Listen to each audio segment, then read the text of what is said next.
Pollution control board కంపెనీలకు notice ఇస్తున్నది. నిజానికి అది పొల్యూషన్ కంట్రోల్ బోర్డు కాదు, పైసల కలెక్షన్ బోర్డు. ఇది 100% ఆ pollution control board Konda Surekha గారి మంత్రివర్గంలో ఉన్నది. పైసల కలెక్షన్ బోర్డు నోటీస్ ఇవ్వాలి, తర్వాత వెనక నుంచి పైసలు తీసుకోవాలి. ఈ ఓఎస్డీల వ్యవస్థ అంతా కూడా ఇట్లనే ఉన్నది. ఓఎస్డీలు అందరినీ కూడా తీసుకొచ్చి మనకు ఈ ఓఎస్డీలు అందరూ కూడా ఈ దందలు చేయాలి. ఇప్పుడు రోహన్ రెడ్డి సుమంత్ వ్యవహారం ఎట్లుందో అట్లనే ఉంది. కేవలం కొండా సురేఖ గారి విషయంలో ఇది బయటపడ్డది, కానీ రోజు జరుగుతున్నది ఇది. రేవంత్ రెడ్డి గారికి కూడా ఒక కోటరీ ఉన్నది.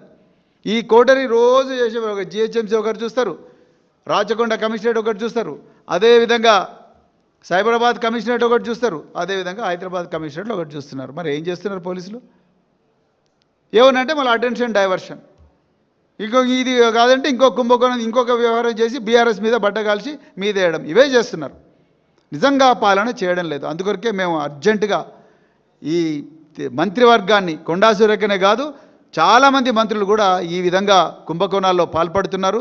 అందరి దగ్గర నుంచి బలవంతంగా వసూలు చేస్తున్నారు. ఈ కమిషన్ల కోసం, కమిషన్ల కక్కుర్తి కోసం రకరకాల వ్యక్తులను తుపాకులు పెట్టి బెదిరిస్తున్నారు. ఇంకా ఏం చేసి బెదిరిస్తున్నారో మాకైతే తెలియదు. వీటి మీద పూర్తి స్థాయి విచారణ జరగాలి. కానీ ఒక ముఖ్యమంత్రి అనుచరులే ఈ విధంగా చేస్తున్నారు. రోహన్ రెడ్డి ముఖ్యమంత్రి అనుచరుడు 100%. ముఖ్యమంత్రి అనుచరుడి దగ్గరనే ఈ విధంగా జరుగుతుంటే ఈ రాష్ట్రానికి వేరే హోప్ లేదు.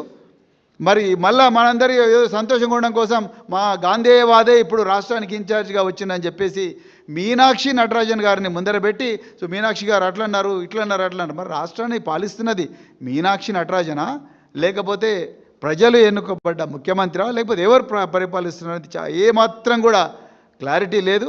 అందుకొరకు ఈ రాష్ట్రాన్ని పాలించే నైతిక అర్హత ఈ రేవంత్ రెడ్డి ప్రభుత్వం కోల్పోయింది.